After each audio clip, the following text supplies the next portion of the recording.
A wizard is never late, Frodo Baggins. Nor is he early. He arrives precisely when he means to.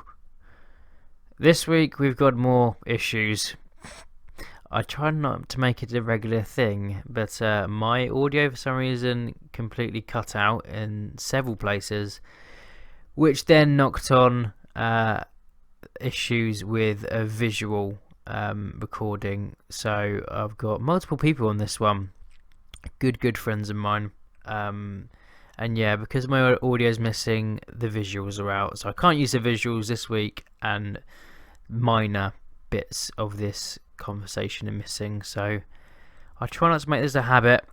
So hopefully next time this happens, it's all going to go smoothly. I might just have to do another backup of my recording, but yes, I'm joined by very good friends of mine.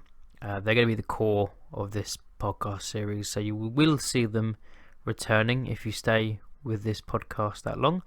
But yeah, they're to be in rotation. There's 6 of us in total, but yeah, this is just get 3 very lovely chappies who I've known for years, and I said, do you want to be on a podcast? And they were like, yep, we give it a shot, and thoroughly enjoyed it. So like I said, they will return in the future. Right, I'm gonna go. Bye. Hello, boys. Thank you for joining me. So, I think the most important question is, as our dictator always brings up, is if you had a car, would you rather, every time you change gear, a massive screeching pig squeals as you put down the clutch to change gear? Is this a real pig inside the car? No. It's a sound effect. So when you change, Georgie can explain it better. He's the one that started it. If you'd even thought about it, it's a sort of mechanical piglet inside the gearbox. And is there room enough for this? Is the engine sort of smaller enough to accommodate for this mechanical pig? Or? But the adjustment that happens is as you place down the clutch, it turns into organic matter and actually turns into a pig's trotter. But as soon as you lift the clutch You've put back some up again, thought it goes into back to this. being a gear stick. So it's only when you're changing gears it turns to organic matter and it's actually a piglet.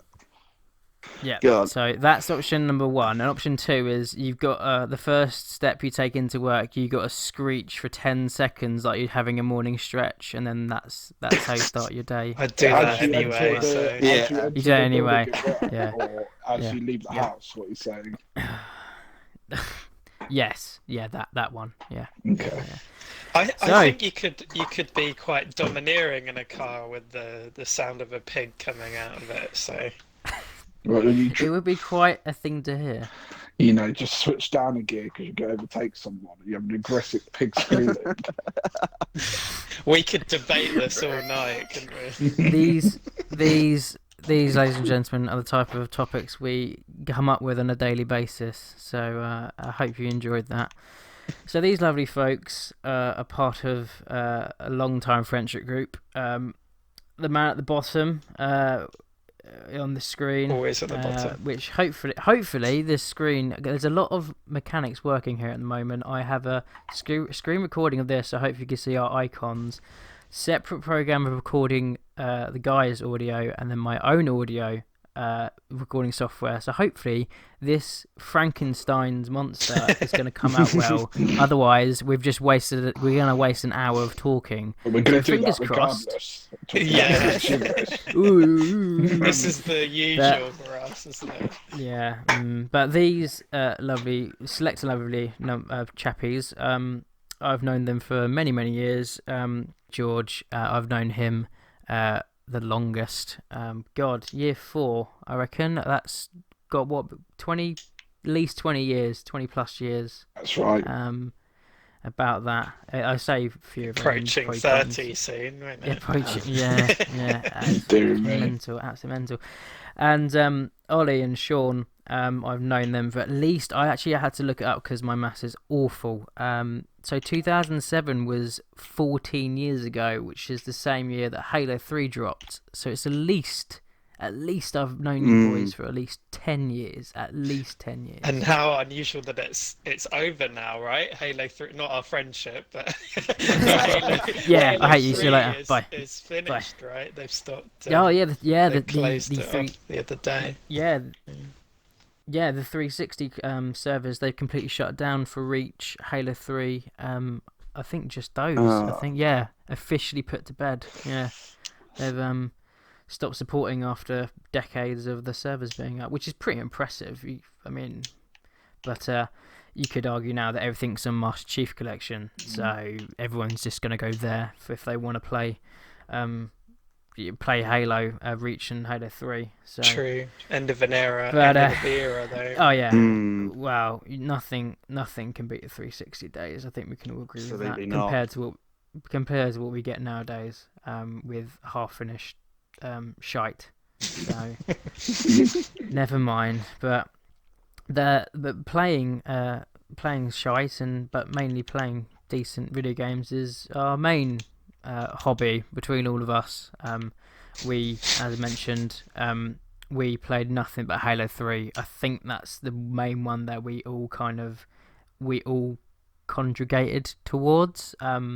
And pretty much how I met Ollie and how I met Sean was through that. Just the 360 days. You had it was Halo 3, Modern Warfare, Modern Warfare 2, your Black Ops. Absolutely session those for days. Yeah. So those were the good times. They were the best times. But yeah. I mean, again, we're still around doing it all. So what you? Oh yeah, go for it, Ollie. No, I was just saying, no more Halo 3 custom games. Though those were really were the golden days. I mean, what you could do in Forge is pretty spectacular, and what people made on Forge and Halo 3 was pretty spectacular. Didn't Passy, which he will be on a future episode at some point, hopefully. We did tell him multiple times at this airing date. This record when we were going to record, and he hasn't showed up. But who knows? He might just show up. But hopefully not, because that means me having to do extra things in the edit, or go, oh, wait, he's just turned up. Let me just pause. But yeah, he didn't he do a Helm's Deep kind of infection map, or am I thinking of a different Halo? No, he did. I remember that. I can't remember exactly what the map was like, but he definitely made one. He definitely spent a lot of time on Forge, created a lot of like a maps. whole mishmash of shipping containers and parts of metal that made this like you said, it's like a fortress of a corridor. Like I just remember one teleporter at one end, and it was just a sheets of metal made into a small corridor that the zombies could jump high enough, but at the other end it was like the little bloody the room that Théoden's in, and bloody two towers, like just tiny like square bloody room. And it was last man standing. But some great times on Forge. Absolutely great times on Forge.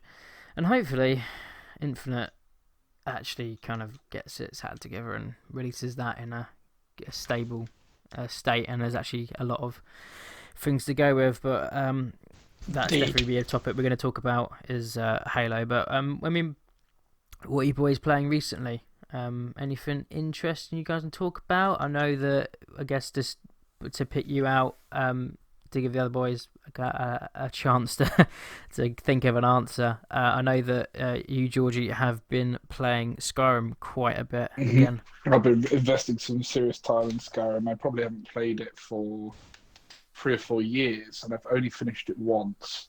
So I've been playing it with mod. Obviously, it's the 20th anniversary. Yeah, I've only finished it once. I've had about 100 playthroughs probably. Do that prisoner cutscene in the beginning over and over again. You love that. That's why the mods help so much. I think all of us could probably recount the dialogue from the beginning scene of Skyrim where it opens. Iconic. Next prisoner. My ancestors. Next prisoner. Anybody else feel like running? It's just built into my brain. It's a bit weird, actually. I probably know that better than any sort of other text or movie. It's just that intro to Skyrim and the dialogue to it. It's not even good dialogue either. No, the intro I can remember, not the dialogue off by heart. I remember the quest, like the one where you have to go to Whitemead. It's just forever. Just I remember just Skyrim always being a drag to. You would just want it to get to High Hrothgar to get the shout powers. As soon as you had that first playthrough, you're just like, yeah, come on, get on with it, go on with it, go on with it, go on with it. That's right. But yeah, you just had the companions and just Whiterun. I can think just memorize every part of that town because it's just obviously the first one you go to. That's right, and I've been really enjoying it. I think it's held up pretty well, especially with mods. I think obviously the combat is somewhat lacking, especially if you're just doing, say, a melee playthrough. But I think if you have spells and you have the mods around bringing new spells to the game, it sort of makes it interesting enough to get through it. I think probably melee mixed with magic is probably the most interesting playroom of Skyrim. So you've got one-handed kind of perk tree on sword, and then on the left hand, then you go for some sort of spell, and that's probably the most interesting way to do it. I've heard a lot of people saying that doing both hands as magic is actually also quite interesting as well, and magic's probably much more interesting than, say, archery or two-handed or one-handed, because the combat is very sort of one-dimensional. You have power attack. Take some commitment doing that, right? I think there's an urge, for at least for me, to pull out a sword and thrust it at someone, right? Rather than using the magic. Yeah. I've always done melee really over magic. It's only recently my 8th playthrough I've done magic playthrough, because I just found it a lot more fun just having one-handed, two-handed, or just firing arrows at people. But if you don't have that magic protection, you get done up late game by just the necromancers, etc., doing up like firestorm or something. So that's literally as well with the skill trees with the melee. It doesn't add new sort of button varieties, or you're not doing different kind of combinations. You literally have just sort of a light attack and a power attack. And I think you get the things you unlock either just increase the damage of those or reduce the amount of stamina it costs. So there's not really that much to it. Sort of just, I suppose that's what you get with a first-person sort of melee. Is it's always going to be quite simplistic, but. I mean, there's a choice there that if you want to change over to something different halfway through, you can, but it won't be easy, right? If you played the game, like I played Skyrim just once all the way through, because it's sort of like a completionist mindset rather than, I'll try this time. I like to play it through, like the entire thing, which I don't know how many hours I've sunk into it doing it that way, but you could switch over to, say you wanted to be an archer, but then because you haven't leveled that up, it would be a whole lot harder, because obviously the enemies are harder to kill as you get further into the game.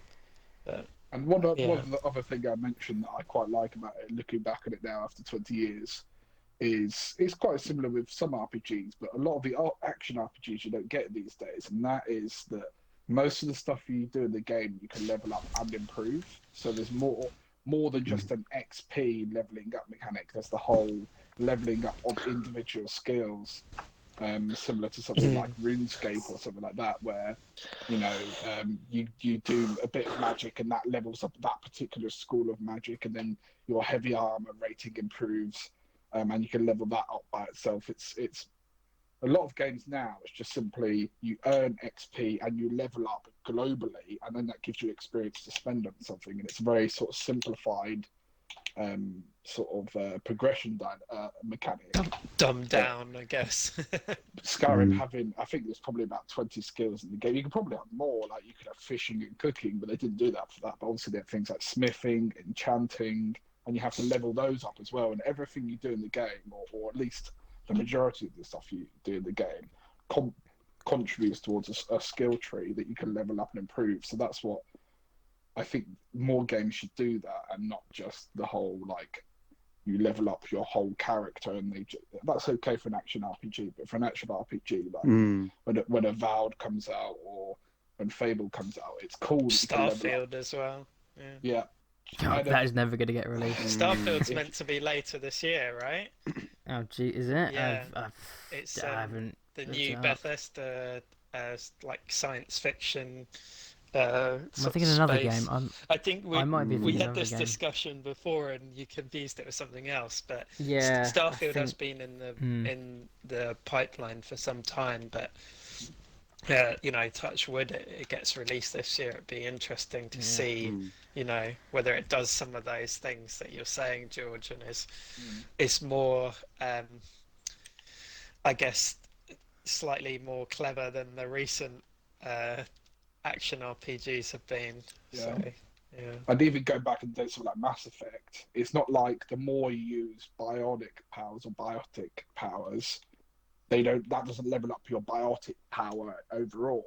It's just you level up your character XP and then you pick where you put the points. While I quite like the thing of the more you do something, the more you level up that particular thing. I think that's an interesting thing. So yeah. That's Skyrim. 20 years, enjoying it, and yeah. I mean, the jump from Oblivion to Skyrim is pretty big. And yeah, to go kind of, I was just patiently waiting for you to obviously talk about Skyrim, which is completely fair. The smithing, I always the mods have definitely helped the combat, that's for sure. Smithing, I'd always kind of just get that out of the way. But I don't know if you guys feel the same with Elder Scrolls as I do. That I'm so much more into Elder Scrolls than I am Fallout. I don't know what it is about Fallout, but maybe it's because I've absolutely sessioned 3. I'm kind of done with the Fallout series, or like just the location of America. If it was a different one, like for example, there's a PC mod that someone's done for Fallout 4, and it's set in London, and the majority are melee weapons, and firearms are really rare to find. So something like that would pull me back to Fallout. So I don't know, do you guys kind of agree? I know you, Ollie, absolutely sessioned Fallout 3. Yeah, I think I might have to disagree. I loved Fallout. I really liked Fallout 3 in Vegas. I struggled with 4 a little bit, and I'm not really sure why. Maybe it is a little bit like what you said, Buddy, just getting kind of fed up of the environment. I love the world. I really love the world. It was just, I don't know what it is. I think it's just because it's got guns. It makes it, I don't know. Personally, I never really got on with Elder Scrolls. I know that's probably going to be an unpopular opinion here, but I think I just looked at it when I first started, and when George, I think you mentioned like that prison scene. I remember that, but then I never really got into. I just struggled. It's just such a vast game, and like the thought of having to plow sort of 4 or 5 days worth of gameplay into it always just put me off.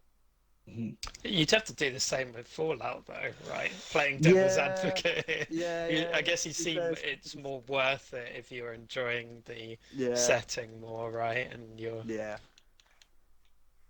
that is probably right, to be honest. I really did like the Fallout system. When I first played it, I thought it was really good, really clever, really well done. The DLC for Fallout 3 was fantastic as well. Amazing. Yeah, it's so good. I can't really remember if there was much DLC for New Vegas, to be honest. I can't really remember either. I think there was, but I don't think I played it. No, I remember the main story being as enjoyable as 3, and then 4 has just really dropped off for me. Like I think it's because it's like you're just finding another family member, so it was very, very much like 3. But I never completed 4 because I don't know. I guess I got a bit burnt out to it, but. I was, and I think that just reminded me as well as I was there, fateful day when Sean had his. Was gonna come I think Sean, well, if you can remember clearly, he had like a playthrough of like 200 plus hours. And I think, what were you doing, mate? You were going through deleting old saves. I was like tidying it up. Because I had all these sort of saves of different points where at certain points I probably chose different paths, like of whether to be, in the sort of most simple terms, good or bad. But and I didn't realise that some of the saves were actually connected to each other. So when I deleted one, it would delete another save as well, and I ended up obviously losing um, some the while my main save, and just took me back, lost about 100 hours or something. The tone of his voice just completely went needed to lie dead. down after that. Yeah, and he went offline after that because he was just like, I'm gonna go, mate. I was like, oh my god, he's broken. He's a broken man. So, I think you'd have to leave a few years before you went back and tried to play that again. Just it's pain. It's still in my game library. I haven't quite got rid of it. Well, can always re-download it, but yeah. Well, so I guess Ollie or Sean, what were you guys playing recently, or what's caught your eye recently, or a film, like whatever. We can talk about whatever you want in this. It's not just a gamey kind of pod. So, if anything's tickled your fancy recently? So anything's interesting to talk about? Obviously, playing a new Halo, which I have enjoyed. I know we're going to kind of talk about that a little bit more. I thought the campaign was decent. I didn't really like the open world, but I did enjoy the actual storyline more than 4 or 5. But I've been playing a lot of indie games. Kind of having recently come back to Xbox. That's kind of what I've just been enjoying more. So I've been playing. I really enjoyed Firewatch. I think George, you really liked that as well, didn't you? Oh yeah, I played a bit of that. Yeah, as well. I thought that was a great game. Really good narrative. It was quite interesting. I thought the world was good.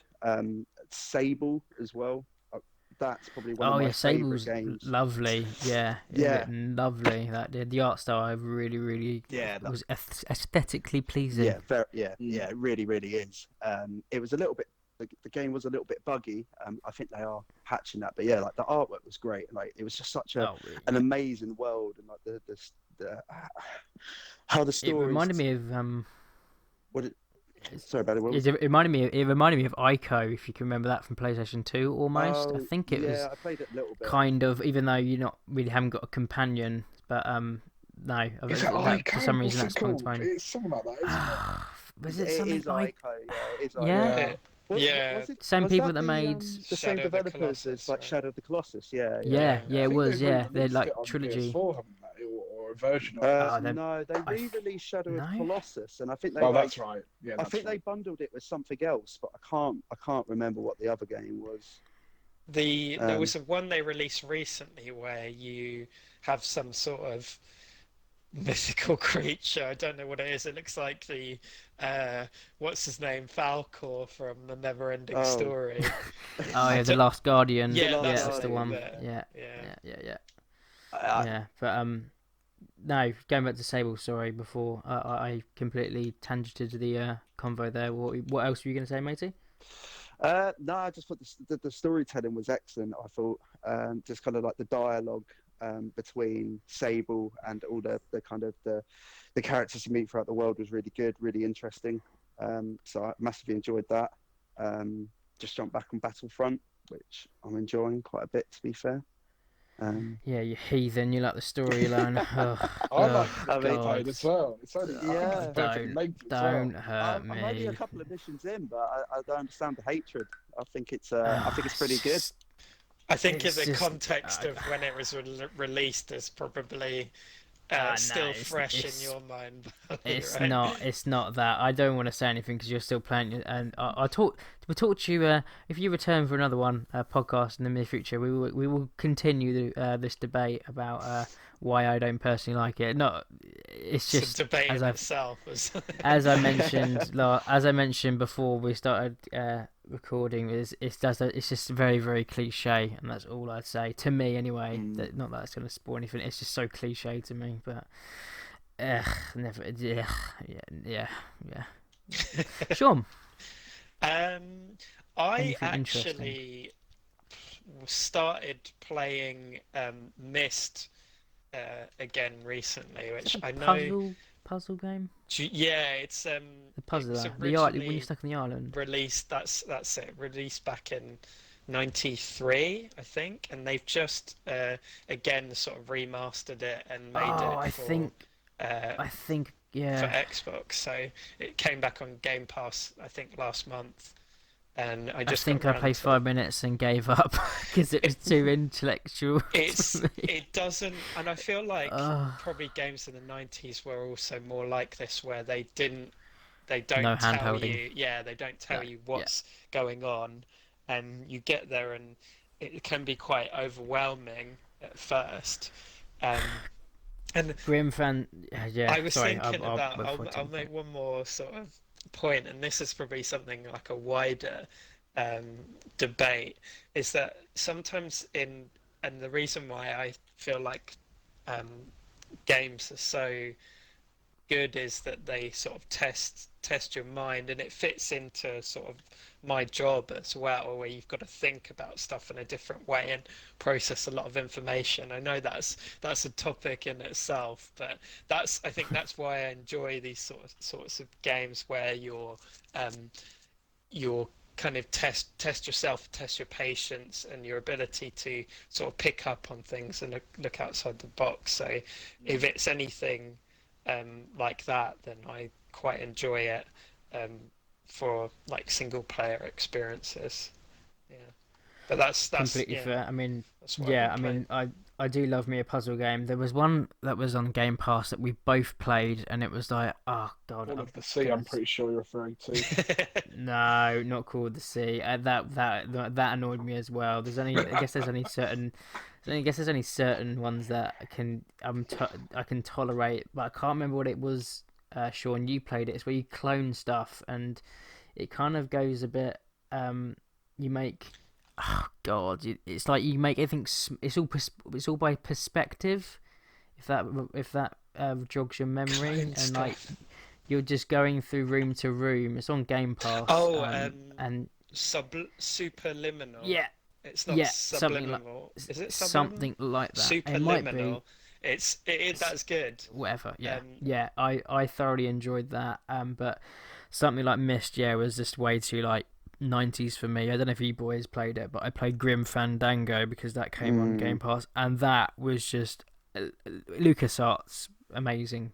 Uh, I X started playing game that, studio. but One thing was just got absolutely mental, and I had to quit the game because it annoyed me so much. It was one because it just makes you think like, how the hell do you come to that conclusion for this puzzle?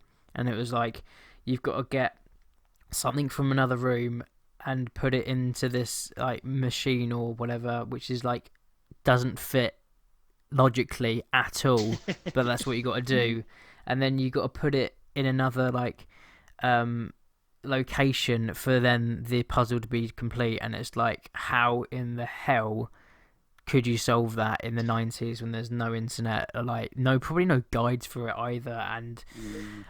oh yeah, god, I just I had to remember stop the playing it early, because it was probably it was a oh, bit later for us, where it was like early 2000s, where you'd look online and you get some sort of text file that would be, would have solutions. the Yeah, guide, wouldn't it? Someone's written it and it'd be in like poor yeah. English, and you'd have to scroll through loads of text to get to what you wanted to get to.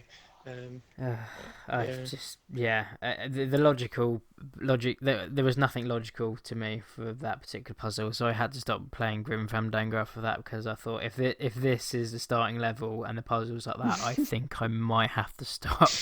So just no, not for me, not for me at all. But yeah, and I guess to contribute, what have I been playing? I bought Burnout Revenge, I think, whatever the Xbox Is that Is it 360 Paradise? one. Paradise? No, not Mm. Paradise. No. Not the one before that. It was a linear one. I think it's Revenge or something. It was just an Xbox 360. I bought that like for 10 quid the other day, and that was just a smashy arcade Mm. fun. Although I did enjoy Paradise, but that just seemed very I don't know. I think that's one particular.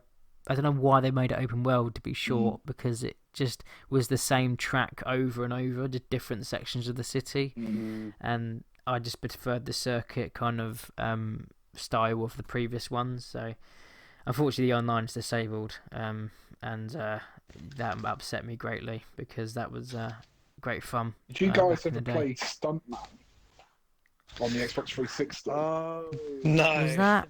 I've heard Was that's that like a? very hard though. It's Right, good. You have to like do- almost recreate. You're like doing these stunts in movies. So you're like smashing through things, catching on fire whilst doing jumps. You're trying to set up the perfect shot, kind of thing. So that was in the sort of wheelhouse of Burnout, but I really liked it because it wasn't just aimlessly driving and trying to win races. You were trying to nail the stunts, which I thought was a cool mechanic. And I think that I've seen that Forza Horizon does something similar. Where I think they've introduced in one of the categories of things you compete in at Forza Horizon is doing stunts for films or whatever. I think they've tried to incorporate that into Forza Horizon. I guess especially the last one. I don't know if it's in the new one. I haven't played the new Forza Horizon very much, but yeah, I like that because racing games these days they just get so tedious for me when you're just racing against an AI on some track. Even if it feels great. Like you do that for an hour, and for me, maybe it's just my patience. It's just not what it used to be. I'm just like, okay, I'm ready for something else now. Like, where's the 5 minutes? If it doesn't impress you, it's gone. Where's the sort of mini gun on the back, or where's the exploding power ups or whatever? Like, it's just, that's like take Mario Kart and put it onto Forza, and I'm like, okay, I'm into that. But just driving around the track, even though I like cars and I like. Rally, for instance. Yeah, just doing that in a game for the whole game is just not for me anymore. Just Have you played any of the Dirt games, George? Yeah, I have, but again, a bit of fatigue kicks in after a while. But I can probably tolerate them longer than I can just a classic racing game like say Gran Turismo, Forza.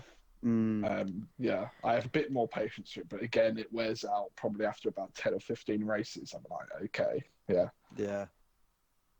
We do need a racing game in our selection as a group because we do all tend to, I guess like most people, we all do fall into the mainly first-person shooters, and we just get burnt out by them all at some point. There was one last gen that I thought was very underrated, and it was probably fits more into that arcadey exploding like or you've got to destroy other vehicles sort of and race at the same time, and that was called Onrush. I don't know whether any of you guys played that. It sounds familiar. But it was kind of like, I don't know whether you ever played like Excite Bike and that, where you'd go really high into the air. That's like an old Nintendo Entertainment System game, but it'd be like that, but with kind of a truck or something. And it was really decent, and it was kind of was in between this sort of arcadey and it was more arcadey sort of style game. So and it was severely underrated, I think. Yeah, I just looked it up now on sort of Google. It came out in 2018, and it's got a 91% liked rate, which is pretty high for a game that's come out in the last couple of years. So yeah, I'm sure it's still around. Is it on Game Pass or? It was, so that's how I got to play it, but I don't think so anymore. I see. Yeah, we did try Wreckfest, but I thoroughly enjoyed that because it reminded me a lot of Burnout. That's this gen, but unfortunately we couldn't hold most people playing that. But you never know. Maybe one day we try and get back to that because that's all Demolition Derby stuff, which I do have a fun kind of just expanding the genres until obviously the favourite game that we all want to play that comes out this year, which is Buddy, the animal one that was shown at E3 last year. Or was it the year before? Oh god, no, not Gang Beasts, Party Animals. Oh yeah. It looked like Gang Beasts, but it's that looked like just human fall flat, which is probably the most I've ever laughed in recent memory, coming to like just a ridiculous ridiculous game. Just the physics of that are just there's some gems in Game Pass. I mean, it is like the best thing that Microsoft's got going for it. So, and obviously not that the console wars are kind of over at this point in my mind. I just want them all to play nice, so we kind of get all the decent games to like all consoles and not have these timed exclusives. Or you hope Knights of the Old Republic is gonna be on all consoles and not just PlayStation 5. It's really worrying me at the moment that they're just saying, "Oh yeah, PS5 exclusive." It's like it's got to come out for PC as well. Surely, I think it will. I think that'll release day one on PC. Even if it's PC, that'd be really, really annoying because it's got to come out on Xbox because it was originally. I think Sony's probably panicking now though because Xbox with Bethesda and all the studios under what's the parent company called? I forget the name of it. But ZeniMax, all of those games are now going to be. Didn't Phil Spencer say that he wasn't gonna cut them off? He was gonna say no, we're gonna have them all on like all consoles. Or he can say that and do it. Maybe he's changed his tune now. Changed their tune on that a little bit. They seemed to at the beginning to reassure everybody that it would, but over time the messages become a little bit less clear from some of the stuff I've been seeing. Where I'm not so sure I don't think they'll be releasing day one on the other. On PlayStation, they'll release on Xbox and PC. But I imagine they will release on PlayStation at some point. But then he doesn't like time exclusives, Phil Spencer. So I came up with this idea. I talked about it with you before, Bali, but I thought it'd be sort of a brilliant piece of marketing from Microsoft. Call it the Great Game Exchange, where Xbox publicly announced that they would offer all ZeniMax Bethesda titles to Sony and not be exclusive in exchange for Spider-Man. Oh yeah, I think I remember you saying this now. Yeah. And so on.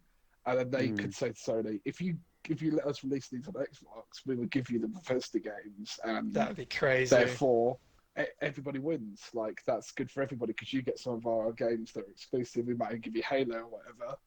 And then, as the exchange, you give us some of your exclusive Halo on PlayStation sounds so bizarre. And we all know for a fact that Sony would never go for that.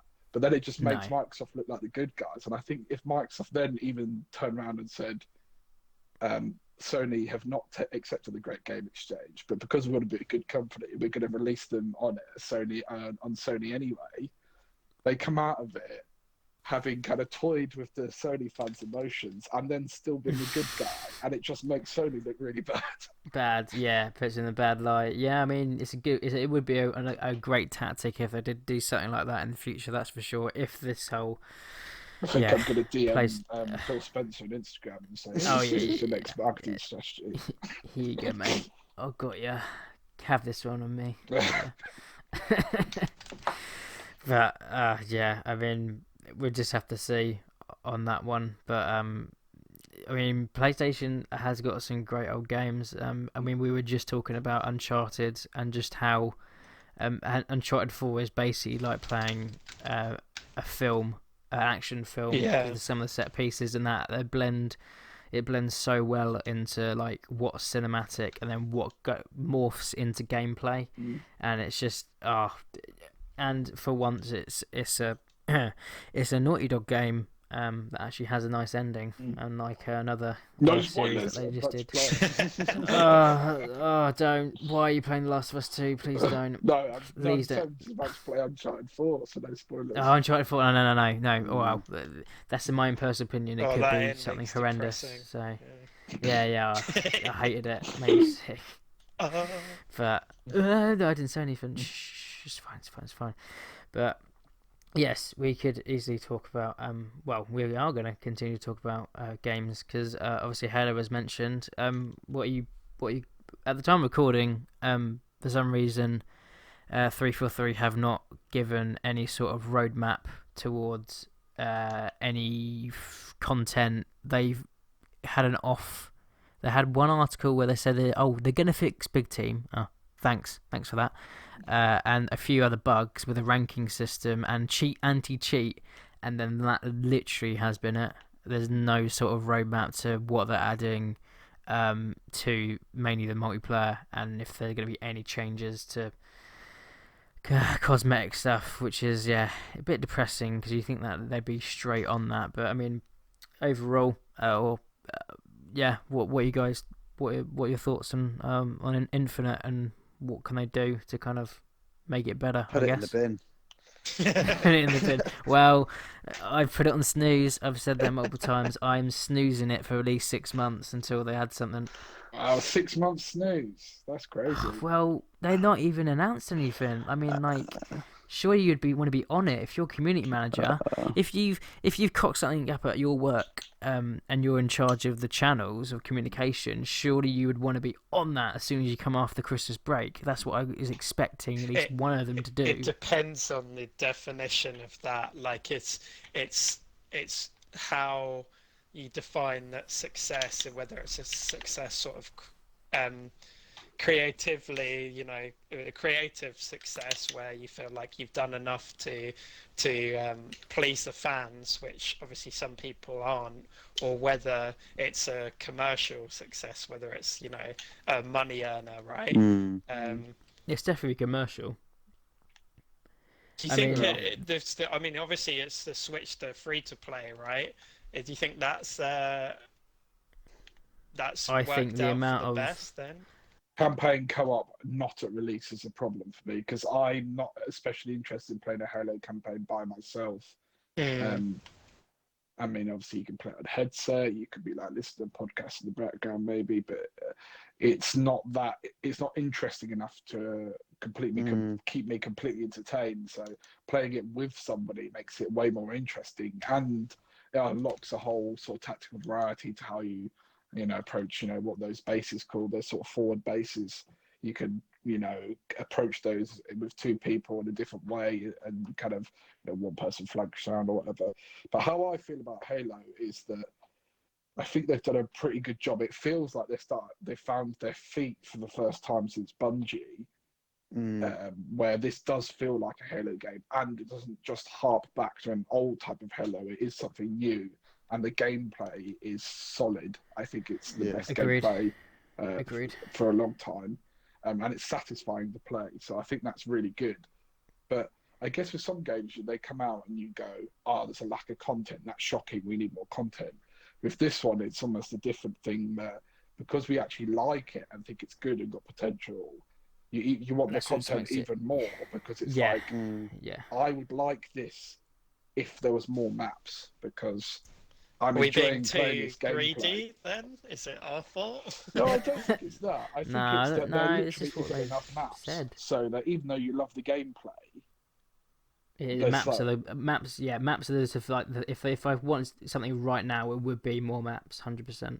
That's the thing I'd be interested in, followed probably by online co-op. I'm not that fussed about couch co-op anymore. That's not something, but that was a Halo staple. I think back to playing it was Halo games with my brother. Sort of sit side by side, you play a Halo campaign together. Forge is a big one because that unlocks a lot more options, because then you let the community do the jobs for the developers. So I think there's a lot of potential there, and I would say it's more a success than it is a failure. But it is I'm not saying it's a failure. That how long's it been out? Probably 8 or 9 weeks, is it? Or maybe a bit longer because they went early. 6th it launched. Was it? December. No, it went in November. It's November. December. There's the beta. Oh well, the multiplayer. I mean, the full game. I mean, I guess the multiplayer is a few weeks, so maybe I'm giving them more. So I think probably sort of 8 or 9 weeks it's been out, and they're already fatigued on the game mode map combinations, because we looked at playing some custom games, and some of the game modes are locked to specific maps. You can't play this map in free for it. It's like, why? It's just And supposedly, if you go offline, all the hidden, like the one, if you've seen it when you're idle, when it shows you your achievements, that elimination mode is actually available if you're offline or off the servers. It's actually within the game. So that's pissed people off. But no, I agree. It's not a failure. I mean, what from the articles I read, or the article from, I put that when I remember it. I'll put that in the description as well. But how they went from what they showed to delaying it and then getting that game out in a functional state. Yeah, that's pretty impressive. But am I a bit that I wanted a little bit more in regards to, especially in regards to environments in the campaign? Yeah, for sure. But it's just how obviously the modern industry kind of works now. Is people kind of, I guess the big wigs change their minds a lot, or if they say, "Oh, we're getting major backlash of the gameplay trailer we just dropped, we're gonna need more time," and then them having to discuss with investors and stuff of, look, we've got to delay it. Okay, we'll give you till then, or who knows what goes on behind, obviously, the big decisions. But yeah, I always it's think great. It's interesting it's to great. see, right, with these sorts of things, what's going on behind the scenes. Yeah, Because we don't know the decisions which were taken in the last year since that release, and they had the backlash, from it. So there could have been a lot more planned for it. And we've had inklings of it, like there were going to be different biomes and stuff, but they didn't have enough time to do that. So no, it's a shame, but no, it's a great game. It has the potential to be great. And as a side note, if you boys haven't watched the Xbox documentary, definitely give that a watch. I've watched it's it. really it's amazing. It's some really cool stuff in there. Because I obviously didn't it's even hear got about that bits and coming out. bobs It of just Halo. came up on my sort of recommended. It just sort of dropped. Yeah, I You think so. that I on think it the dropped dashboard around. or something, right, on the actual Xbox. I think I did see something one day or 1 week, and then it just went. But no, it's a really good documentary of like how the beginnings and to like where they are now. I liked But how they did gloss over mistakes as well. That they're a company that is quite reflective. You can imagine. Yeah. I don't mean to sound too biased, but I can imagine if Sony made one, they probably wouldn't talk about anything they've done wrong because they're very much like that. They like weird purpose kind of things.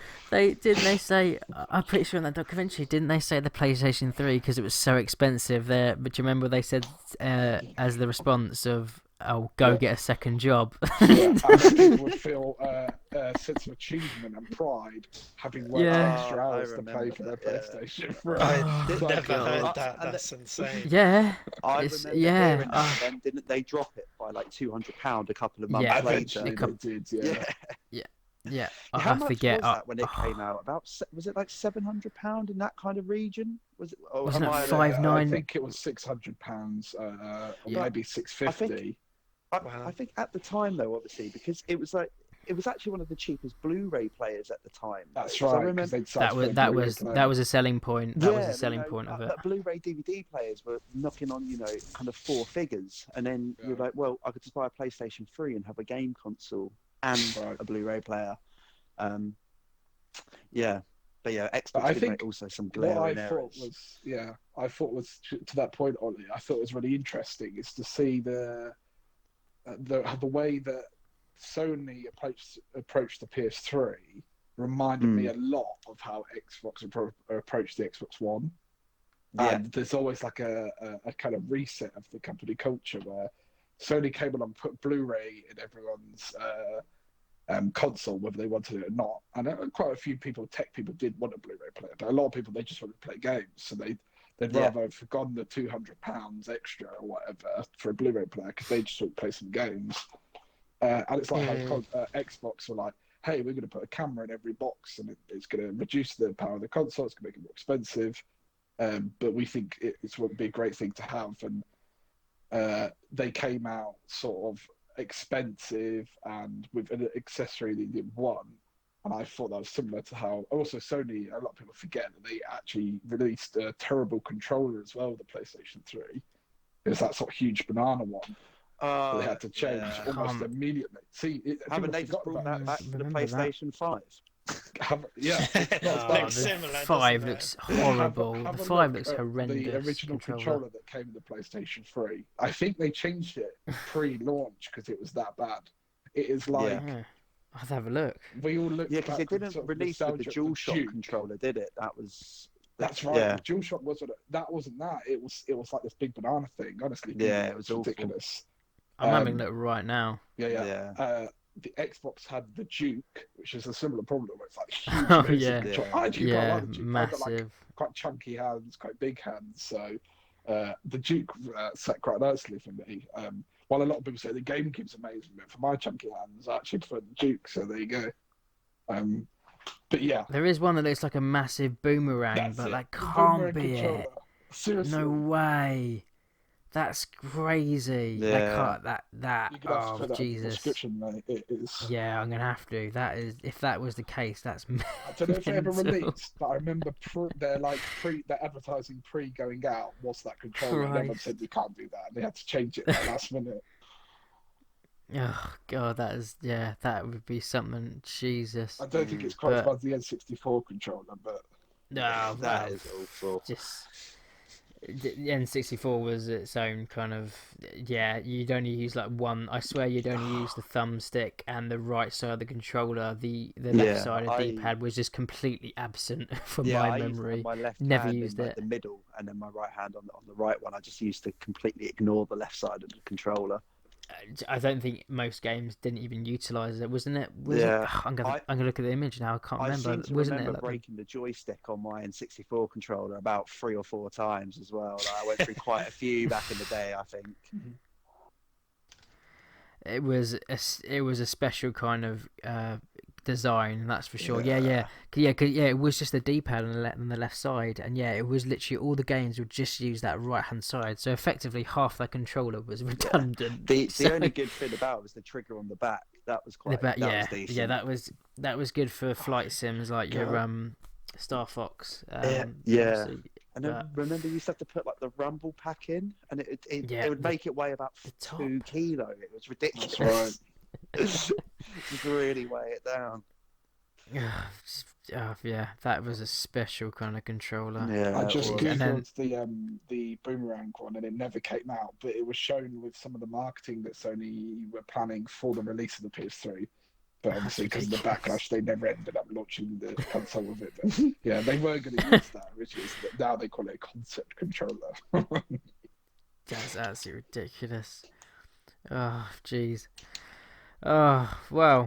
I have got one last kind of little thing. So I know that I gave this to you boys a few days before recording. So if you could choose, if someone gave you all the consoles, everything from you can do from SNES if you can think of a game, but I thought PS1 onwards. If someone gave you all those consoles but said, right, you can only pick one game per console, what will those games be? I can go first to kind of relieve some pressure if you don't have any answers. Yeah, But please. PlayStation 1 for me was going to be Resident Evil 2. And we literally were talking about how fantastic the remake is and how terrified you are, Sean, of going back and playing the remake. But it is so good. I know that. I don't know if have you ever played a Resident Evil, Georgie? I can't Not really. even recall if you I have. played Not a your little bit jam. of Resident Evil 4. I remember people like Ollie at school literally going mental about 4 being such an amazing game. Four Um, was I four did- was I did really amazing. like 4, yeah. I Yeah, did. 4 I did was talk great. about it a lot. I remember. 4 was fantastic, but no, Resident Evil 2 has got to be the one for me. I mean, it was the first proper horror. I knew about the awful voice acting in the first one. Like the actors are just like high on shrooms or something with the dialogue. Oh, Just gosh. absolutely, mental, absolutely mental. But no, Resident Evil 2 for me. I mean, it was close because I kept thinking it's got to be that or Crash Bandicoot or Abe's Odyssey. If you boys ever played those ones back in the Yeah. day. Played both. But I remember always kind of replaying that one. PlayStation 2, Star Wars Battlefront 2, the original Star Wars Battlefront 2, because that was just, it still is an amazing game. Yeah, it's dated, but I hope that if they ever make another one, that the Battlefront can be like that again. With the hero mechanics and all, where it literally is randomized. It goes, here you go. Do you want to be you want to be Obi-Wan Kenobi, yes or no? And obviously, if it's a no, it gets passed to a different person. So that just the space battles and just so good. I guess it might surprise you that it's not going to be the first one, but I've chosen Halo 2 as the Xbox one really? if I had to play. Yeah, Combat Evolved's fantastic, and obviously it kind of stapled first-person shooters. Another thing with that Microsoft documentary was supposedly they were the first console to have it so the stick was for you to look with as well, so that only PCs like would be like the movement of that, and apparently that was the first time ever that they would have where you'd look and shoot with a controller, which I did find really bizarre. Like going back to like GoldenEye, is the movement and the directions are on the same stick, aren't they, in terms of how you play it? Yeah. Golden Gun, no ob job. Yeah, classic.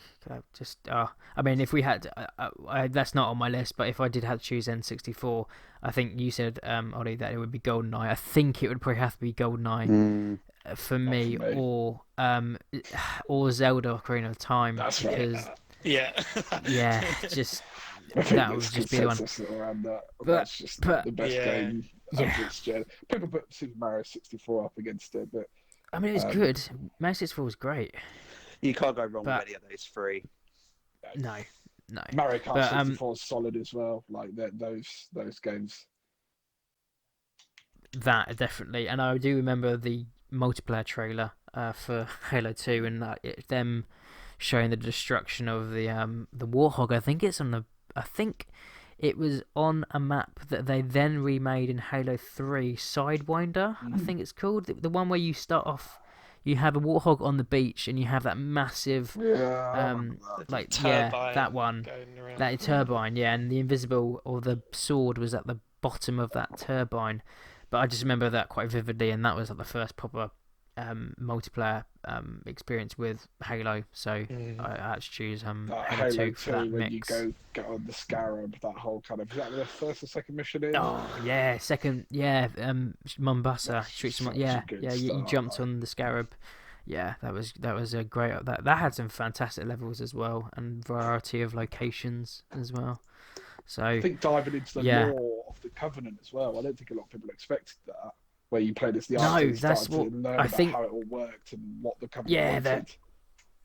Their culture, and obviously the whole brute uprising. I did see a video actually saying that Tartarus is probably one of the best written Halo villains, and they compared it to Escharum and how he's portrayed in Halo Infinite. Actually, no, wait, it was literally the video I watched last night of the Atman, which again I put in the description of why is Halo so awesome and mediocre, and he actually said that he thinks Tartarus is like one of the best written ones, and I kind of have to agree with some of his pointers. I mean, he's a pretty simple villain, but compared to Escharum, it's like, it's pretty significant. But 360, I had to choose between a single player and a multiplayer. A single player shows BioShock. You boys, that would be massive fans of that. Yeah. I mean, that twist, I never forget the twist of that game, and just how like, oh wow, that's so fucking cool. But just the setting of being in an underwater dystopian city, the game was more focused on that, and that was just so cool. It was scary, it was fun, it had some great story, I thought, as well, and the powers. That was well, like the gameplay. It wasn't just the powers. Shit, that was it. Had all the sort of what's the Skyrim magic. That's right, exactly. Here we go again. Yeah, I mean, people's old kind of people that are older than us say that it's very much like a game called System Shock, but I never played System Shock. So that was like my first like, oh, this is cool. I like this 1940s aesthetic underwater city. Is it the trailer or the intro that plays Bobby Darin's Beyond the Sea? intro, yeah, the to intro. Bioshock. You go into the lighthouse and you hear it play. Yeah. Just the I lyric, think, just yeah, the that's just such a instrumental cool setting. version. And then it has like I think as you go down the elevator, does it have like the communist? Andrew Ryan, yeah, basically just explaining like, no, says the man in Moscow, Yeah, all it that belongs sort of to stuff. everyone. Yeah, I rejected those. Like, oh, it's such a good That is a opening as great well, opening. and you fly through the city. Oh yeah, just so good, just so good.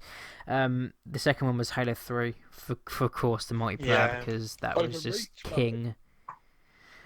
Yeah, I mean that is a good point. That was a good Reach point. is like your But thing, mate. but 3 is where it was at. That was like the peak. That was run home from school, put on Halo 3, Valhalla, and just hours and hours and hours just on Halo 3. And obviously that's when we had so many more people that we kind of don't game anymore, where we had them. We all played together. Then they were pretty crazy times. Yeah. For sure. Amazing fun times. But and then my last one is The Witcher 3 because I haven't played a game that has so much kind of effort put into not just story characters but side quests as well. And just I can't, as much as CD Projekt Red have absolutely screwed everything up with Cyberpunk, I can't wait for them to really re-release the remaster of Witcher 3 so I can just jump on that. Well, they're saying yeah. Just on that quickly, they're meant to be having a big drop for Cyberpunk soon, right? A big update. Yeah, I mean, so I don't know about you boys, but I'm waiting until they've literally released every single bit of DLC and then I will give it the time of day because that is one of the games that, my God, that really hyped up people when they just completely fell flat on the delivery. Yeah. But not good. But if anyone else has kind of got their quick lists, Yeah, I've kind of got do you something come together on my list. Obviously, we spoke about N64 Ocarina of Time. I think that's pretty open and shut. Going on to the original Xbox for me, without doubt, it's Fable. Oh yeah, of course. I love Fable 1. I love the setting. I love the humour. That's the only one I played start to finish. 100%. A lot of people, particularly sort of other people that I've heard talking about Fable, seem to think the series peaked with Fable 2. I just think that's crazy. Like, Fable 1 was... I mean, you get the dog, so that's a big pointer for some people. I think, like, the whole era that it's set in as well, Fable 1, where the Heroes Guild is still around, the heroes around, you have the arena, you go to not Soul Glade, and you have the whole, like, Mount Balvering storyline. Yeah, the voice acting's so funny. The voice acting is a serious mechanic of the games that had it. Doesn't change your appearance. Like you get horns if you're evil. Halo, yeah, I haven't played so long. It's just you get old, your character ages. You get scars if you go to battle without a shirt on. Get STDs. You can get STDs. You can get married. You can marry just random NPCs. It's not just preset romance that are kind of curated. You could buy. I started Halo. It was just so innovative at the time. It's the first game I've ever played where I was just like, I couldn't wait to play it again, and I just completely fell in love with it. It's probably one of my most played games to date. So, Fable for me on Xbox. Get that. 360. It's tough because I just played Skyrim earlier. Skyrim was pretty solid. That's just crazy, isn't it? Skyrim came out on 360 and it's a bit like GTA 5. It's still getting played. It's still massively popular. Modern Warfare obviously deserves a shout. The first one. Oh yeah. The multiplayer for that was fantastic. That was another one where it changed your kind of expectations of how good a game could be, especially in terms of the landscape. It definitely changed. And I played that a lot, but I'm not really a COD player, so. Like I mean, all giddied up is like the mission everyone goes to is the one of the best. Holds up, right? That's it great. Still is. That's probably the most intense kind of and the ending mission as well. Probably the most intense kind of experience I remember playing that for the first time and like butt clenching, especially when you've got to be really still when the tanks go past you and just like, oh fuck, and you just got to wait for the wind to drop. Oh yeah, it's such a good mission. I mean, Yeah, yeah, it really COD, is. I another think one. that those are my shout outs, but I think my pick it's a push, but it'll probably be Mass Effect 1. But Mass Effect 2 is very close. Two, yeah, Mass Effect 2 is the best in the trilogy. So close. Yeah. And the fact that 2 you is didn't so pick Mass good. Effect 2, actually, Bally, I think it should be banned because I know how much you love it. It's Mass Effect 2 is better I than mean, Bioshock, so you have to think about what you've done. well, I think that's a debate. I think that's very, very two different kind of genres. That's true. An RPG compared to a linear Mass first-person Effect shooter. 2. And Mass Effect 1, though, I slightly prefer the story in 1. I think I think yeah, I mean, 1... 2, you have all the loyalty missions, you have much more characters to involve with, but the 1, I preferred the core main story. So even though 1 had so much, 1 had so much lore and like kind of world building, but the side missions on the planets were pretty dull and not very exciting. And then Mass Effect 1 kind of did the opposite, where they went good side missions, loyalty missions, and not a lot of good kind of lore and world building. It was very much it felt like a very kind of dot to dot story, and unlike Mass Effect, where like, I don't know, you could spend hours in the Citadel because it was a massive open space, and then number 2, it's really cut off into sections. I mean, I literally just played it recently. I'm pretty sure. Yeah, you literally have the one slices of each section of the Citadel. So no. But the combat, you can't go wrong with the combat in Mass Effect 2. I mean, that's the one saving grace of Legendary Edition, was updating that. I think number one's combat. Just dip into PlayStation 2. I think my favourite PlayStation 2 game is not known to everybody. It's actually a game called Kessen 2. And this is released by Koei. Never heard of it. So it's from the same story and studio that does Dynasty Warriors. It was similar to Dynasty Warriors, but it was more of a tactical version. So it's a bit like Dynasty Warriors Tactics. I don't know if you guys have played that, but it's obviously about the... I've never been... It follows the sort of ancient history of China. But yeah, that was a great time. Like I loved playing Kessen 2. So that was it's one of those games that if you're into that sort of thing, you'd like it, you'd know it, but it's way more niche. Xbox 360, we've done that already. For me, it's Mass Effect 1. Xbox One, it would be simple between Witcher 3 and Red Dead Redemption 2. And if I could only play one of those again, it would be Red Dead 2. Red Dead, which was right up my street. Like you say about Witcher, those two games really went to the lengths. They're the pillars of RPG, making you feel like you're within that world, and the side missions matter, and people would talk to you about something done in the side mission. And Red Dead, you'd bump into someone, and 3 hours later they would say, "Oh, thank you for doing that for me," or whatever. It's just like there's so much they did in that game that it's just perfect. I mean, I really love it. When Rockstar really does kind of put even though they crunch really bad, they really do put the effort into those games, that's for sure. I mean, I do wish there was an option to turn off the detailed looting of each body. I like that, but I really do. It's good, but once you've seen it 100 times, you're like, oh my god, I just want the ammo. You to look at it, it's like, look what we've made. Look at this beautiful animation. But then it's kind of a good thing. Just one note is that we want things like so quickly, like these days, that we want it now.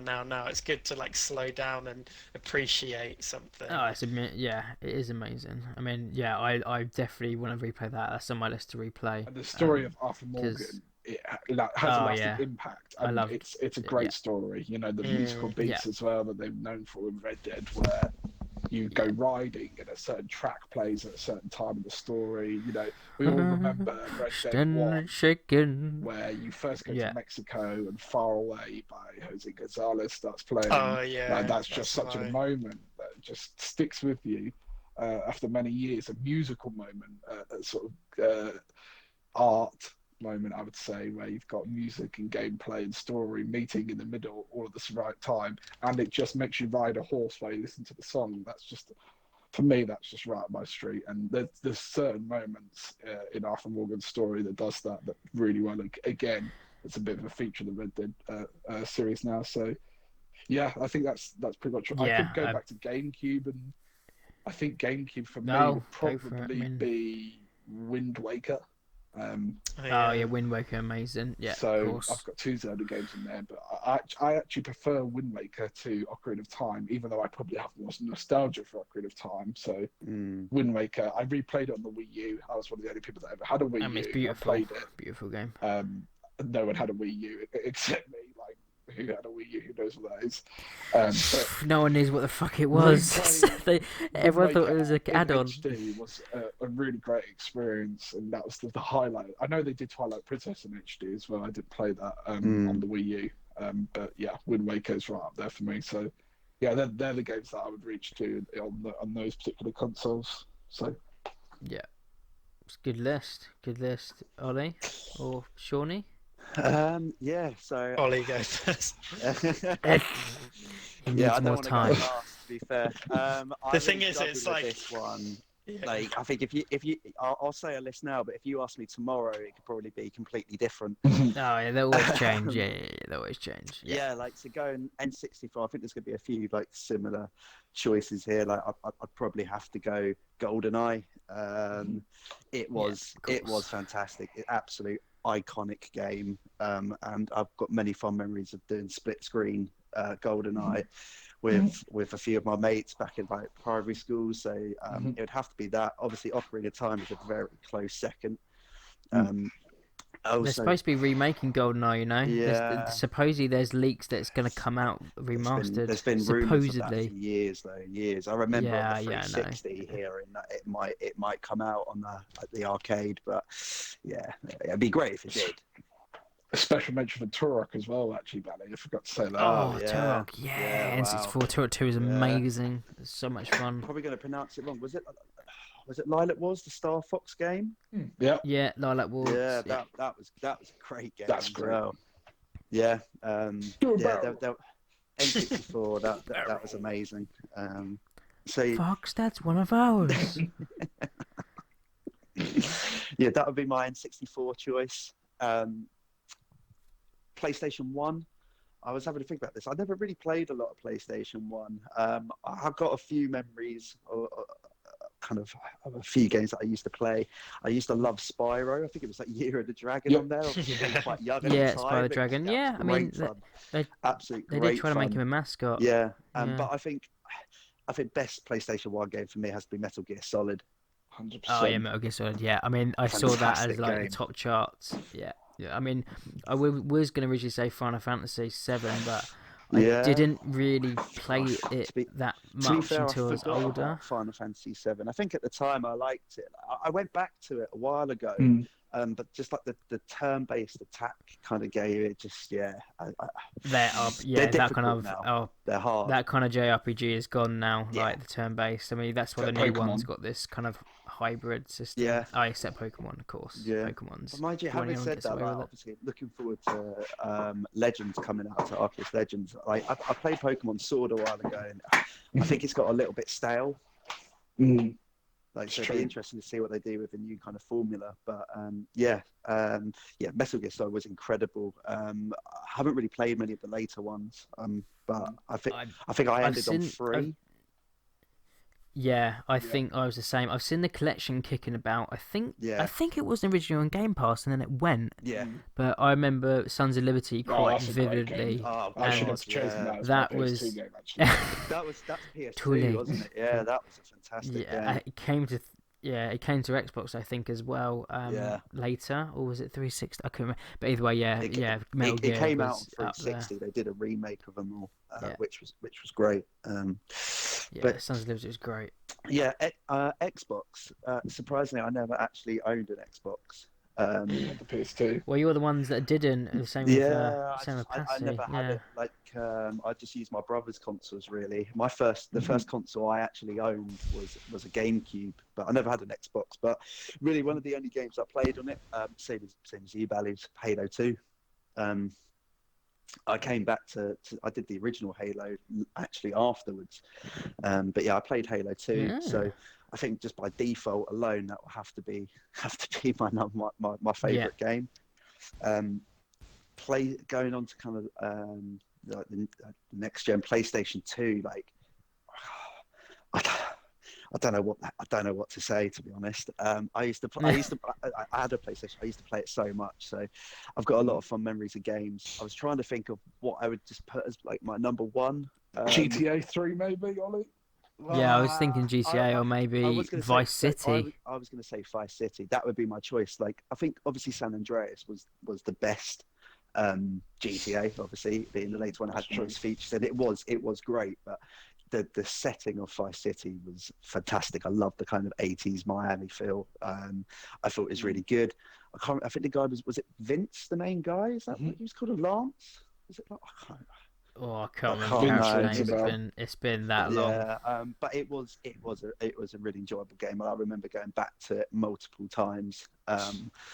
So that would be up there. Like I know it was a GameCube exclusive, but I used to play it with my stepbrother a lot. I had like Monkey Ball Deluxe on it. Did you guys ever play Super Monkey Ball? I had the second one. Yeah. It sounds familiar. Fantastic game. But I used to play that a lot with him. And a game called Champions Return to Arms. It was this kind of like top-down RPG. Sorry, cut you off. You just made me reminded me of Choo Choo Rocket. If anyone remember playing that on PlayStation 2. No, I can't say I heard of it. I think that was like Monkey Ball, but anyway, no, that was just a memory fragment that just unlocked for me. But, no, anyway, carry on. Yeah, so I'll probably go out and say Vice City, but like I said, ask me tomorrow and it'll probably be a different game. So that's fair. I mean, I forgot PlayStation 4. Those are a good shout with Sony. I mean, I think I might have to say like Spider-Man for PlayStation 4 for me, or like The Last of Us was pretty amazing. It was definitely. Anyway, back to your list. Sorry. GameCube. I'm interrupting you. Random Fruity's GameCube. Same as George. I think it would have to be Wind Waker. Wind Waker. Just again, the cell shading to that kind of doesn't make it age at all. It's just it's one of those games that it's a great game. Come out today. Yeah, absolutely. It was fantastic. I was actually going to surprise you didn't say Smash. So. Oh yeah, Super Smash Bros. Smash Bros. Melee. That was yeah. But like to be fair, like that is one of the games where we. Yeah, I actually like Sunshine. I don't know why it gets so much grief. I actually thought it was pretty good. So it would be Wind Waker, but like there's got to be honourable shout outs to a lot of games there. Luigi's Mansion, that's got to be up there for me. Oh, great Luigi's Mansion is great. Well, you know what? I forgot to mention GameCube, and I'd probably have to say Rogue Leader. Yeah, Rogue Leader. All the Star Wars games on there, like we were talking about, they were great. It's just overall a fantastic console. I'm trying to. It was a great. All the Mario games like what was the football one? Strikers Mario. Yeah, that was quite good fun actually. Yeah. That was really good fun. Like the golf was fun, the tennis one was fun. Double Dash, they were all just great. Yeah, Double Dash as well. That was so good. Yeah, but I'll stick with Wind Waker on that. I'm happy with that. I liked Twilight Princess, but Wind Waker was special. But you can have that as your Wii game because it came out on both. So if anyone wants to take that as their favourite Wii game, but Wii Sports has got to be up there for that. So yeah, if anyone like Wii Sports, I love Wii Sports. And even the music of just the menu of the Wii is just classic now. It's just like every YouTube video has the Wii music, menu music in the background, right? You know what I mean? Like I mean, it goes dun dun dun dun dun dun dun. Like people use that all the time. It is iconic, I mean, isn't it? It's very memeable now. It's on a lot of meme videos, like just the Wii channel, kind of But yes, I mean, Nintendo do good kind of chimey kind of just music in general. I mean, Mario Sunshine had some pretty decent music as well. That's actually one I never played. I never played Mario Sunshine, but I recently bought. Fine. I bought the is it 3D All Stars on the Switch? I bought that, so I do plan on giving Sunshine a whirl on that. I was just playing Mario Galaxy a little bit, so I'll probably finish that. That's great. And then move back. Yeah, Mario Galaxy is great as well. What console have I got next? Does that take me onto? I guess that takes me onto 360 and PS3, doesn't it? I mean, whatever you want to. Yeah. Again, For we 360, geez, like that's where kind of my gaming, my love of gaming really kind of took off with like the first kind of getting online gaming. I remember I got a 360 on the day of my last GCSE exam, and like that was a feeling and a half. I bought Halo. I bought Halo 3 about 3 weeks before I had the Xbox. I was just like I was ready. But yeah, 360 was great. I'd have to split it into story and online, just because I think it's only fair. But like on story game, it would be a toss up between Fallout 3 and Alan Wake. Probably Alan Wake, just because of kind of it's such a great story game. The storytelling it was brilliant. I absolutely loved it. I thought it was a really different game. I played it for about 3 different times. So that would be my story game of choice. And online game, as much as I love Halo 3 and Reach, like I spent a lot of time on Reach. I thought Reach was pretty perfect. But I'd probably say Modern Warfare 2. Close. I'm going to be that guy. Of course, It was amazing. It was. Like, I think I enjoyed that so much. Intervention. It got bloody marathon. It got pretty toxic at one point. I think. Though, it did. That's when it really came out. It was awful back in the days of game. The pre-game lobbies were just absolute, just pits. But I just remember the grind to get like full camo on all my guns. Like I used to love it. And you guys were talking about COD 4 and the mission. It was that Giddy mission, wasn't it? The name's escaped. Yeah, that's it. Did you boys ever play the Spec Ops missions on Modern Warfare 2? They were great. I did. It had all giddied up Favela one as one of them. Yeah. And actually, and Mile High Club that obviously wasn't on Modern Warfare 2, but yeah, like those Spec Ops missions were great as well, and they were good fun when you did it with someone else. So yeah, that would be that. PlayStation 3. This is the easiest one of them all. It's just quite simply The Last of Us. Oh yeah. Of course, it came on PlayStation 3 first. Of course it did. It came out on there. Then I bought it again on PS4. So it'd probably be my choice for PS4 as well. It was so good. The Last of Us 2, and then this, the second one. I'm very upset with. Move on. No other PlayStation 3 game I played or heard of could hold a candle to The Last of Us. Like, it was far and away the best game of that generation. Then.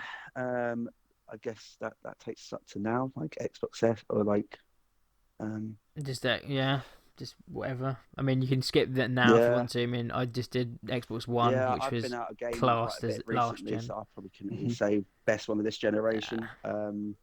But I'll go back Dreamcast. How about that? Another great console. It's got some Sonic game, right? Sonic Adventures. I'm sure this came out on Dreamcast, but Outrun 2.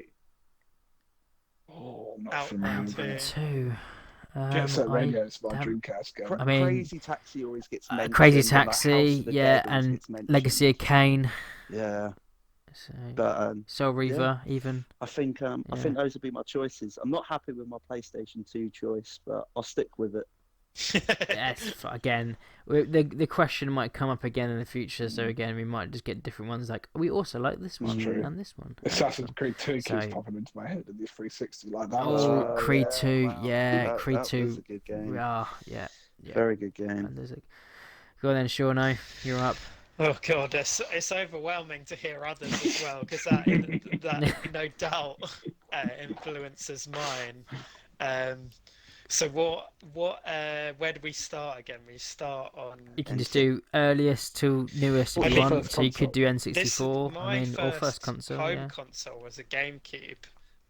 I didn't have any of the others. I had like Game Boys and stuff before that, but I got GameCube with Mario Kart Double Dash, and then it also had the Zelda Ocarina of Time with it. So that was my first Zelda that I played, and kind of taught me to where my love for it kind of went from there. So I'll start to keep it short and sweet, because I can say that to, oh, I love that one too, for your guys' ones. But I'm gonna say, what GameCube game am I gonna say? This is tough. Leisure Suit Larry. That's up there. That's definitely up there.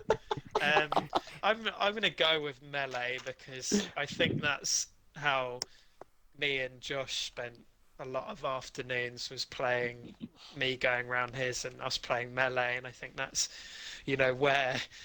why when we played it recently, we played Super Smash Ultimate recently. That's all of that came sort of flooding back, where That's right.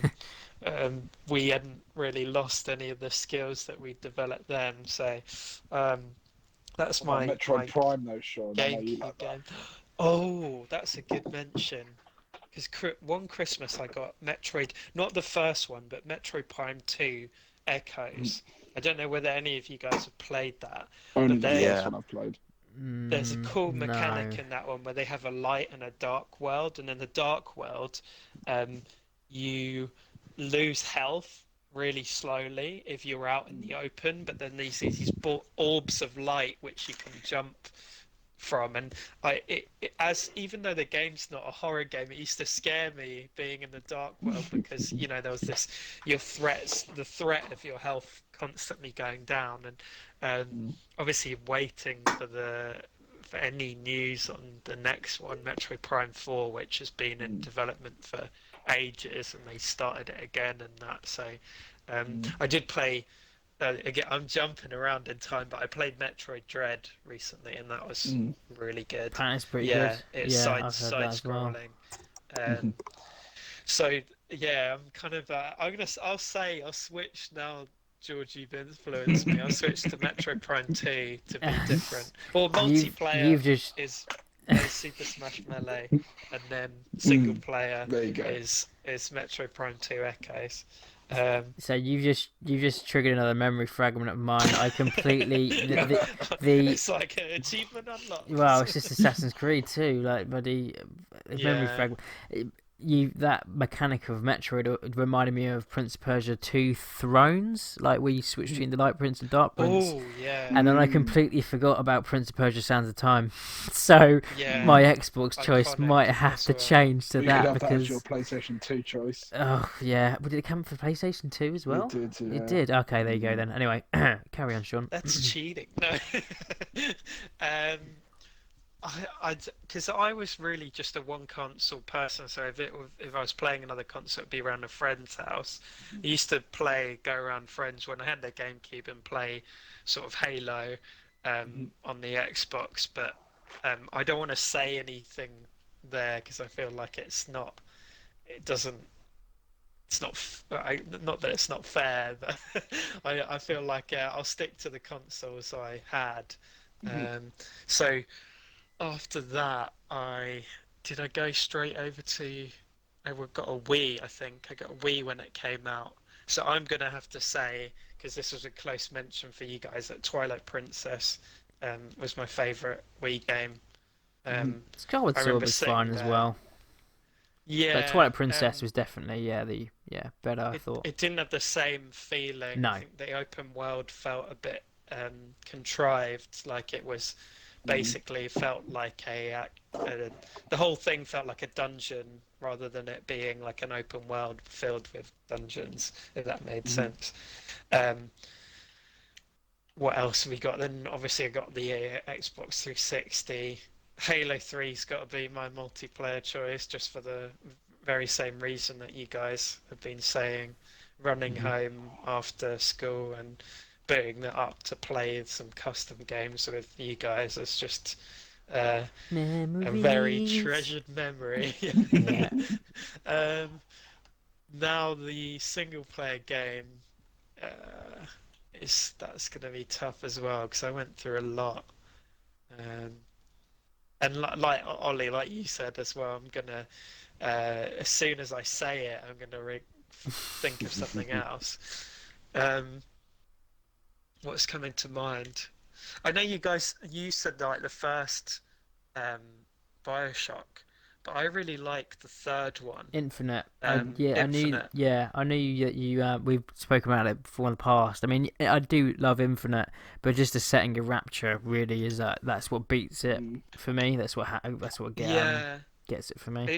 it's weird because it's for a game I see it as, even though the DLC eventually links them up, right? Oh yeah, I love that. Um, I did love that.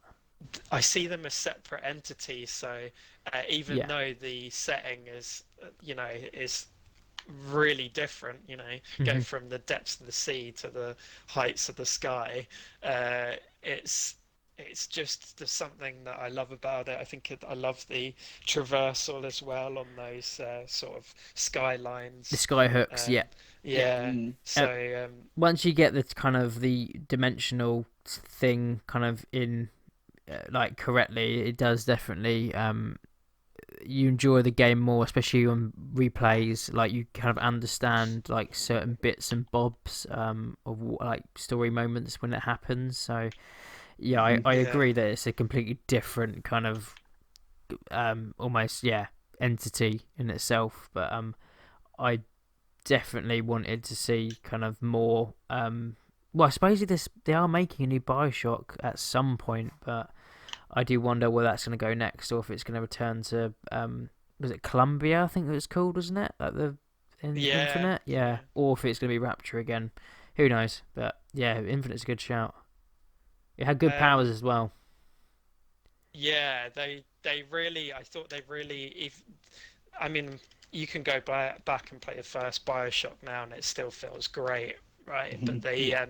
they really sort of honed it in Infinite. I really thought they simplified it a bit, maybe a bit too much for some people, but it was enough that you could kind of on the go switch to different powers Yeah, and and deal y- damage. Yeah. you had Elizabeth as well, and that was one of the best parts about that story was the dialogue between those two and at the moments. So Yeah, I think the yeah, story and finding out, even the ending of Infinite was like a shock yeah, for me. And then it's just good. like, oh my God, that was a sort of perfect ending. And then I didn't think it could go anywhere from there. And the DLC came out and tied it into the first game, and I was just like Yeah, mind blown. yeah, really good. Yeah, so that's I'll stick on that. I'll stick to that one, even if anyone brings up something else, which is I've got two which, more mentions for 360 just for reference. Oh no. Black okay, Flag, okay. Oh no. Sisters Creed Black Black Flag, Flag, yeah. Black which Flag. is Oh, the Black pinnacle of Flag. the series Oh, as far as Yeah. I'm that is my concerned. favourite one. I And love they Black did have Flag. one more. What was it? Oh, Oh, Batman Arkham Asylum. Arkham Oh City. I my mean, goodness, Asylum's yeah. my favourite. Asylums. Yeah, I looked actually on my library yesterday when on this Burnout game because you can see Xbox 360 games and yeah, Arkham Asylum was probably the only game that I was willing to 1000G like get everything for that because yeah, that it's for a linear game. It was just so much fun exploring the asylum. Yeah, good Yeah. shout. Good shout. So And then everyone copied Batman's combat system off of yeah, that. that's how good I it mean, was, it's how isn't good it? it You was. know Yes, it's good still from when the best. Yeah, everyone copies it. still from the best. Um, yeah. What shall I jump to now? I've done 360, You can Xbox One, or you um, can whatever you want Xbox to do, matey. One. Minecraft. No. No. I'm thinking of some Apex. single players.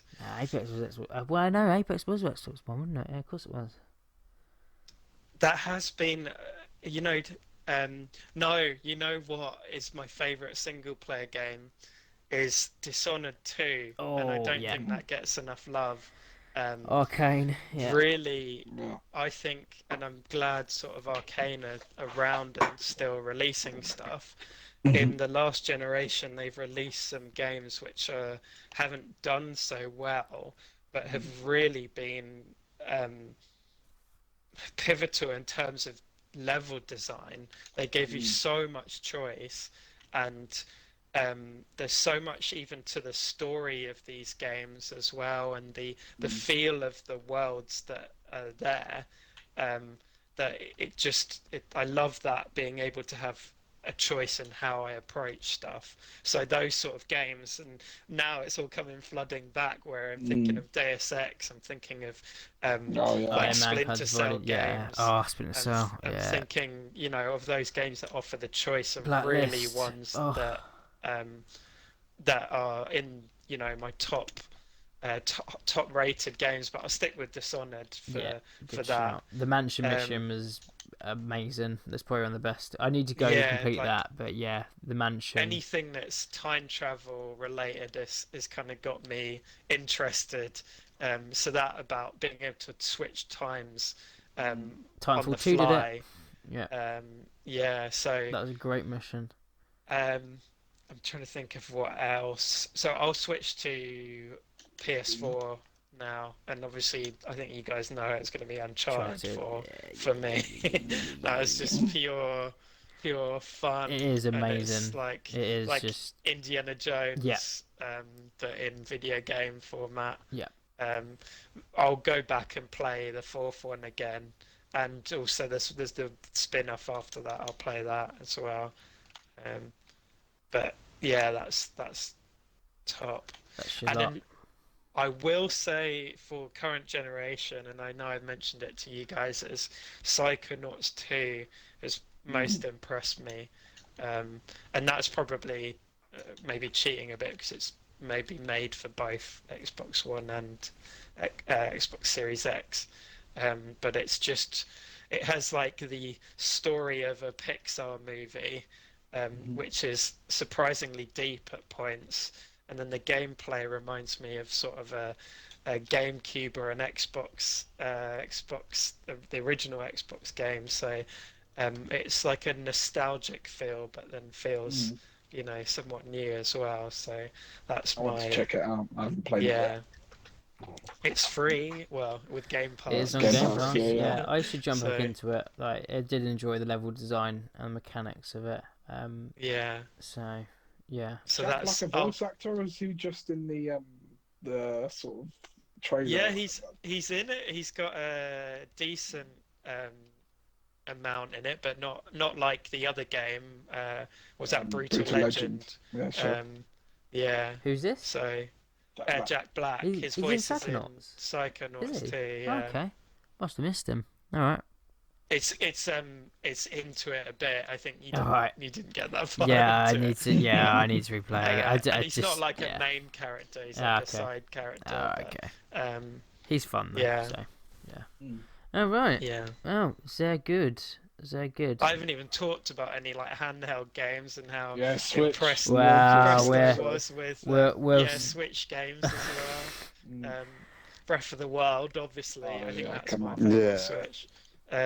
Amazing game. And then like 3DS as well. I got that near the end of its life, but I was so impressed by the remakes of the 3D remakes of Ocarina of Time and Majora's Mask as well. Just I don't think that's sort of mentioned enough how good the 3D aspect was at the 3DS, where you obviously didn't need glasses or anything. It would work. Yeah, you have to solve puzzles sometimes by looking at, like, you tilt it at an angle so the reflection would be like on the bottom screen or something. Like, I swear one Zelda game you had to do that, or you had to close it as well. You had to close the 3DS itself. Yeah, you used to like close and blow it. It's funny playing. I think that was one of the DS ones, like was it Link Between Worlds or something. Yeah, Link Between Worlds. Yeah. Or was it that one or no? That was on 3DS. I don't know whether I can't remember the mechanics of it, but that's when you went into like a 2D version to go across walls and stuff. Yeah, that was brilliant. Yeah. But I like we've said, I could go on for days talking about changing it. It's like, no, wait, this one. Yeah. It's ever changing.